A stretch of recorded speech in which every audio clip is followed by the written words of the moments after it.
हरे कृष्णा मेरे प्यारे दोस्तों, अगर भक्त का प्रेम सच्चा हो तो भगवान उसके लिए नंगे पांव दौड़े आते हैं। ये बातें हमने बहुत सुनी है। वहीं बात जब हमारे कन्हैया की हो तो अपने भक्तों के लिए वो न जाने कितने रूप धरते हैं और कितनी ही अनगिनत लीलाएं कर चुके हैं। तो आइए आज सुनते हैं कन्हैया की लीला के बारे में एक कहानी। बहुत दिन पहले की बात है। किसी नगर में एक राजा ने एक मंदिर बनवाया जिसमें भगवान श्री कृष्ण की मूर्ति भी रखवाई, लेकिन उन्होंने उनकी कभी पूजा ना की। पूजा करने के लिए मंदिर में एक पुजारी को रखा गया। पुजारी नियमित कन्हैया जी को नहलाता और बड़ी ही श्रद्धा भाव से उनकी पूजा अर्चना करता। राजा भी रोज कान्हा जी के लिए एक फूलों की माला भेज देते और जब वो दर्शन करने आते तो पुजारी उस माला को उतारकर राजा को पहना देते।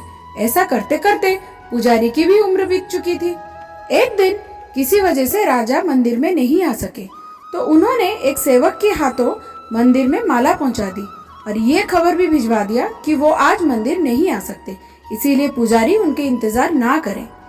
पुजारी ने हमेशा की तरह कन्हैया जी को माला पहना दी, लेकिन जब शाम हुई तो पुजारी ये सोचने लगे माला उतारकर किसे पहनाऊं। उन्होंने सोचा क्यों ना ये माला आज मैं ही पहन लूं। वैसे भी मेरी उम्र हो चली है, जीवन का क्या पता कब खत्म हो जाए।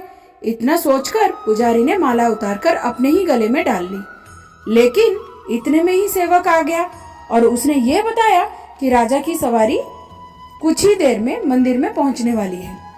ये सुन के पुजारी का बुरा हाल हो गया।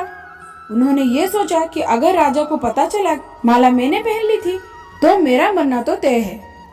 अफला तफली में उन्होंने अपने गले से माला उतारकर वापस कन्हैया जी को पहना दिया। थोड़ी ही देर में जब राजा दर्शन के लिए आए तो रोज की तरह पुजारी ने कन्हैया जी के गले से माला उतारकर राजा को पहना दी, लेकिन राजा ने देखा कि माला पर एक सफेद बाल लगा हुआ है तो वो समझ गए कि ये माला पुजारी ने पहले पहनी थी। बस फिर क्या था, राजा क्रोधित हो उठे और उन्होंने गुस्से में पुजारी से पूछा कि माला पे सफेद बाल कहाँ से आया। तब राजा की बात सुनकर पुजारी डर गए और बोल पड़े कि ये सफेद बाल तो कान्हा जी के हैं। अब तो राजा और भी क्रोधित हो गए और उन्होंने ये कहा कि कान्हा तो भगवान है, उनके बाल सफेद कैसे हो सकते हैं। इसीलिए उन्होंने फरमान सुना डाला, कल श्रृंगार के समय वे खुद आएंगे और देखेंगे कि सच में कान्हा जी के बाल सफेद हैं या पुजारी झूठ बोल रहा है। अगर पुजारी झूठ बोलते हुए पकड़े गए उनका फांसी तय है। ये बोल के राजा वहाँ से चले गए। ये सारी बातें सुन के पुजारी का बुरा हाल हो गया। उन्होंने सोचा अब क्या करूं, कहाँ जाऊं, अब तो मेरा मरना तय ही है।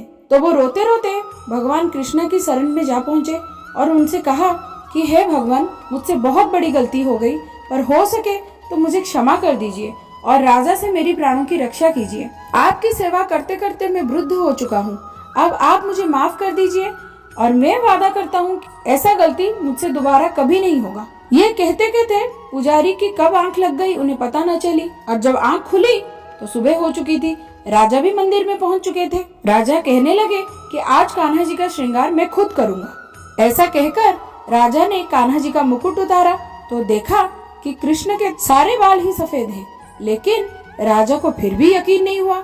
उन्हें लगा कि फांसी के डर से शायद पुजारी ने ही बालों को रंग दिया है। सच परखने के लिए राजा ने सोचा कि कन्हैया जी का एक बाल तोड़कर देखा जाए।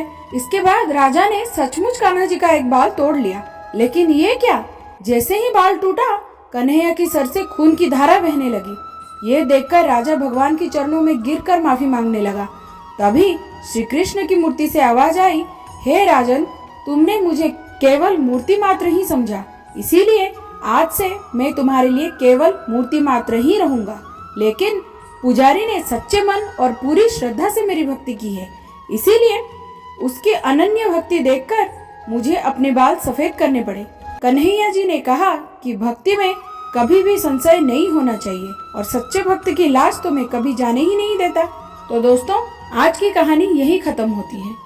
अगर आपको ये कहानी अच्छी लगी तो प्लीज लाइक, शेयर और कमेंट कीजिए और अगर आप इस चैनल पे नए हैं तो सब्सक्राइब करना ना भूलिए। तो मिलते हैं अगले वीडियो में फिर से और एक कहानी के साथ। तब तक के लिए हरे कृष्णा।